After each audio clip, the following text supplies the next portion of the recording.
भारत विश्वगुरु बनने की राह पर तेजी से आगे बढ़ रहा है। मैन्युफैक्चरिंग सेक्टर में भी देश लगातार तरक्की कर रहा है। मेक इन इंडिया के तहत प्रधानमंत्री नरेंद्र मोदी का देश को आत्मनिर्भर और मैन्युफैक्चरिंग हब बनाने का सपना है, जिसे सरकार प्रोडक्शन लिंक्ड इंसेंटिव यानी PLI स्कीम के जरिए पूरा करने में जुटी है। बुधवार को पीएम के नेतृत्व में मंत्रिमंडल की बैठक हुई, जिसमें 2 और सेक्टर्स के लिए PLI स्कीम को मंजूरी मिल गई है। सरकार ने देश में व्हाइट गुड्स यानी AC एंड LED लाइट्स और high efficiency solar PV modules के लिए PLI को मंजूरी दे दी है। इसकी जानकारी केंद्रीय मंत्री पीयूष गोयल ने प्रेस कॉन्फ्रेंस के जरिए दी। एयर कंडीशन और LED बल्ब्स दोनों को कंपोनेंट लेवल तक जाके प्रोडक्शन लिंक्ड इंसेंटिव के माध्यम से आत्मनिर्भर बनाए, भारत में वो बने, वैल्यू एडिशन ज्यादा हो और इसमें लगभग 6,238 करोड़ रुपए 6238 crore rupees in components AC और LED के कंपोनेंट्स के लिए PLI स्कीम के माध्यम से 5 वर्षों में डिसबर्स किया जाएगा। सरकार का मकसद इस स्कीम के जरिए पूरे विश्व की सप्लाई चेन में भारत की एक अहम भूमिका बनाना है। मेक इन इंडिया को बल देने के लिए AC एंड LED लाइट्स के लिए सरकार ने मैन्युफैक्चरिंग करने वाली कंपनियों को 6,238 करोड़ रुपए इंसेंटिव के तौर पर देने को मंजूरी दी है। इसके साथ ही इससे देश में 4 लाख डायरेक्ट और इनडायरेक्ट नौकरियां अगले 5 साल में पैदा होंगी।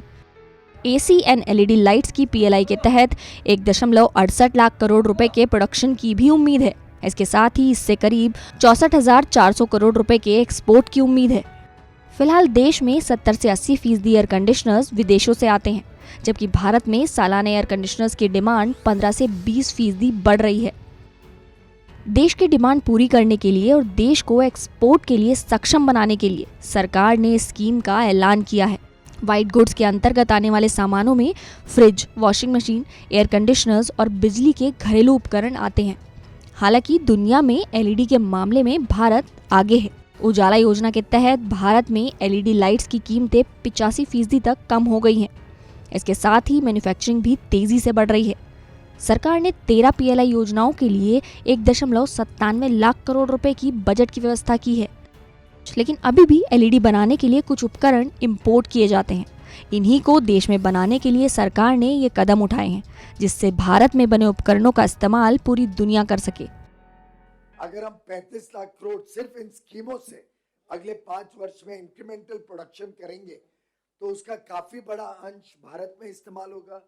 स्वाभाविक रूप से जब भारत में इस्तेमाल होगा तो जो आज के दिन बाहर से कुछ चीजें आती हैं वो लाने की शायद जरूरत नहीं पड़ेगी और हम भारत में उतनी गुणवत्ता, क्वालिटी और कम दाम, कॉस्ट कंपेटिटिवनेस पे वही चीजें भारत में बना पाए। देश ने कोरोना काल में कई क्षेत्रों में अपनी क्षमताओं को पहचानने का काम किया है। इन्हीं को और बल देने के लिए सरकार ने high efficiency solar PV modules के लिए भी PLI को मंजूरी दे दी है। इसके तहत सोलर मैन्युफैक्चरिंग प्लांट्स के जरिए सालाना 10,000 मेगावाट की एडिशनल कैपेसिटी जनरेट करने की उम्मीद है। इसके लिए 4500 करोड़ का इंसेंटिव भी दिया जाएगा। इससे 30,000 लोगों को डायरेक्ट और 1,20,000 लोगों को इनडायरेक्ट रोजगार मिलने की उम्मीद है।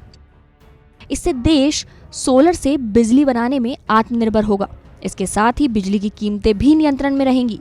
ये योजनाएं निवेश आकर्षित करेंगी और देश को ग्लोबल सप्लाई चेन में अहम भूमिका दिलाएंगी। इससे देश के MSME सेक्टर को भी बल मिलेगा। सरकार को टेलीकॉम और ऑटोमोबाइल्स के क्षेत्र में जारी की गई PLI स्कीम का काफी अच्छा रिस्पांस देखने को मिला है, जिसके बाद अब इन सेक्टर्स की PLI से भी सरकार को ग्लोबल निवेश बढ़ने की पूरी उम्मीद है।